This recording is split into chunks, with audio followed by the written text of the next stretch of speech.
江苏21人捕杀1.2万只黄鼠狼，竟被判了960万的天价罚款。这件案子起源于2018年冬季，江苏灌云县的下车镇，一个普通的皮毛贩子王某虎找了几个同伴，开始做一项大生意。这一伙人走遍了省内外许多村镇，的确赚到了不少钱，于是越来越无法收手，直到2020年底被人悄悄举报，招来了警方的注意。到2022年2月21日，江苏灌南法院公开宣判，李某全、王某虎等21人因为非法狩猎买卖被判处4年10个月到6个月不等的刑期。另外，为首的这2人还要担上960万元的巨额赔偿，而原因就是死在他们手上的1.2万多只黄鼠狼。这些黄鼠狼真的值得近千万元的天价吗？这里是万物灵，欢迎关注熊探长带你探索有灵万物。其实黄鼠狼在市场上占据着相当高的经济价值，它的皮毛细密柔顺，可制成高等裘皮大衣，温暖轻便，色泽光润，穿上身雍容华贵，售价极高。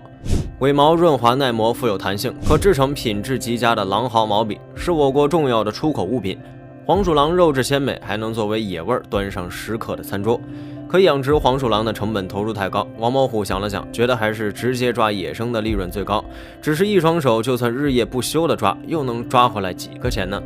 于是他想出了一个办法，鼓动村民去抓黄鼠狼，然后从这些人手中低价回收，再提价卖给相熟的皮草商人。这样他只需要当个高枕无忧的倒爷，就能从中大肆敛财。王某虎秘密设立了一个收购点，专门教授村民捕捉黄鼠狼，并且还向他们兜售特制的铁夹，然后以10元到50元不等的价格，根据黄鼠狼的个头大小进行收购。王某虎看准了黄鼠狼皮毛的市场需求，也操纵了人们的贪婪之心。见这样捕杀、贩卖野生黄鼠狼来钱又多又容易，同乡李某华等20人也入了伙。去省内外多个地区非法捕杀黄鼠狼，他们根据在收购点学到的方法，在黄鼠狼经常出没的农田和沟渠边放置铁夹，一经捕获便联系王某虎进行回收。为了扩大收购规模，王某虎联系了多个帮手，在不同地区设立了代收点，将非法活动扩展到更广泛的范围。不仅如此，从河北、天津再到山东，都有他亲自上门收购黄鼠狼皮毛的身影。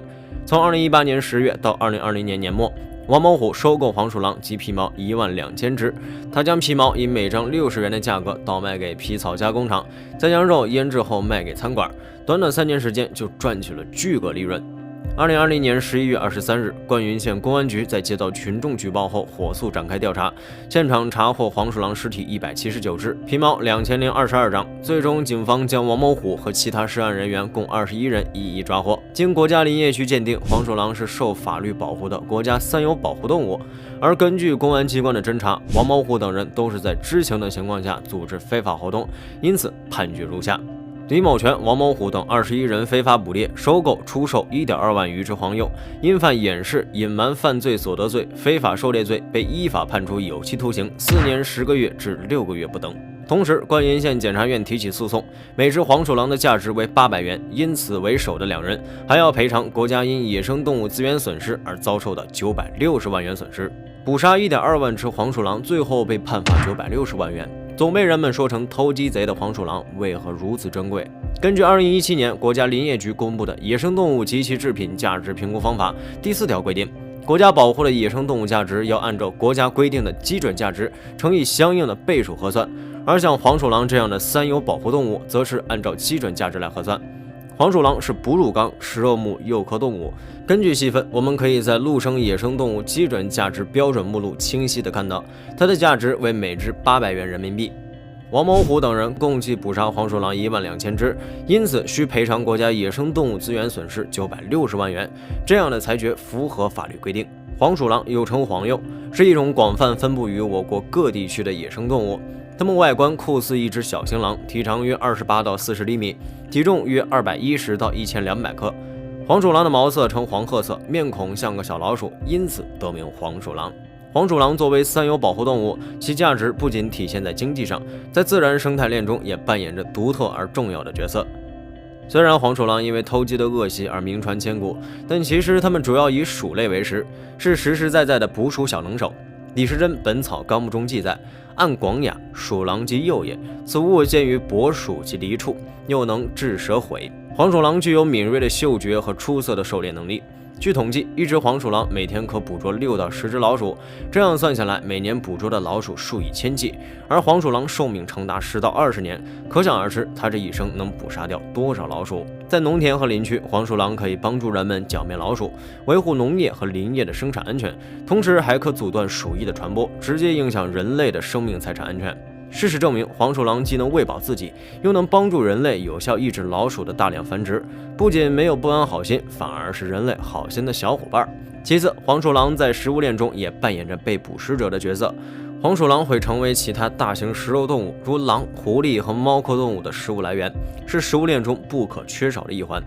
此外，黄鼠狼还承担着其他重要的生态职能，它们在自然界中可以帮助种子传播。黄鼠狼觅食时，身上可能会沾着一些植物种子，这些种子会随着黄鼠狼的活动而传播到其他地区，促进了植物的繁衍和扩大分布。黄鼠狼在自然生态链中起着不可忽视的作用，非法捕杀黄鼠狼可能导致生态系统的紊乱。当黄鼠狼数量过少时，害虫和病媒生物的数量就会失去控制，而鼠患一旦爆发，对庄稼的收成和人类的健康安全都有着相当恶劣的影响。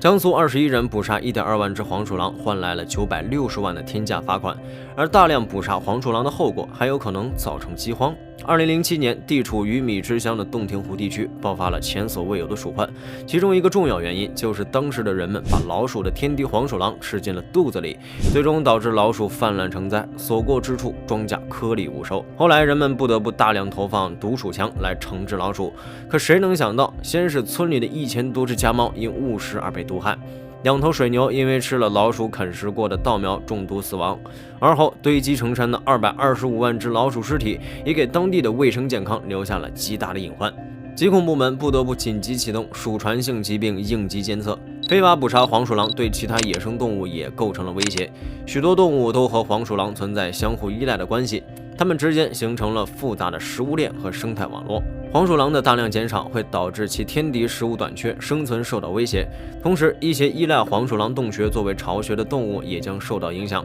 可能导致它们的栖息地丧失或迁移。不仅如此，非法获得的野生黄鼠狼制品也存在危险性。野生黄鼠狼制品中可能含有病原体、重金属、农药等有害物质，对人类的健康构成潜在威胁。此外，非法交易还可能导致野生动物疾病传播，引发公共卫生危机，如突发性传染病的爆发，同时也助长了黑市的败坏风气，导致野生动物种群数量的进一步减少，加速濒危物种的灭绝。而在民间同样流传着不能伤害黄鼠狼的习俗。我国北方农村地区自古就有供奉5大家仙的传统，其中黄鼠狼就被视作黄仙，人们会在家中供奉其牌位，祈求家宅平安。自古就有传说，黄仙记仇不能招惹，不然就会被黄仙附身，继而操控你的心智，做出一些疯癫的行为。如果从生物的角度分析，这可能和黄鼠狼的臭屁有关。黄鼠狼在恐吓敌人时，会一边跑一边从臭腺中喷射出一股淡黄色的液体，其主要成分是丁硫醇。如果不小心中枪了，轻者头晕目眩、恶心作呕，重者直接倒地昏迷不醒，甚至还有可能出现生命危险。在不能科学认识黄鼠狼的时代，这个本领为它增添了浓厚的神秘色彩。对于心智脆弱的人，在这种情况下更易呈现出混乱的状态，继而让人们对附身的说法更加信服。黄大仙的故事和信仰已经流传了数百年，深深地融入了中国文化和宗教信仰中。它代表着人们对于自然本身的敬畏，同时也是人们心灵寄托的象征。当然，也是咱们老百姓保护自然的一种淳朴智慧。非常感谢您看完本期万物灵，欢迎点赞、评论、加关注。您的关注是熊探长探秘的最大动力。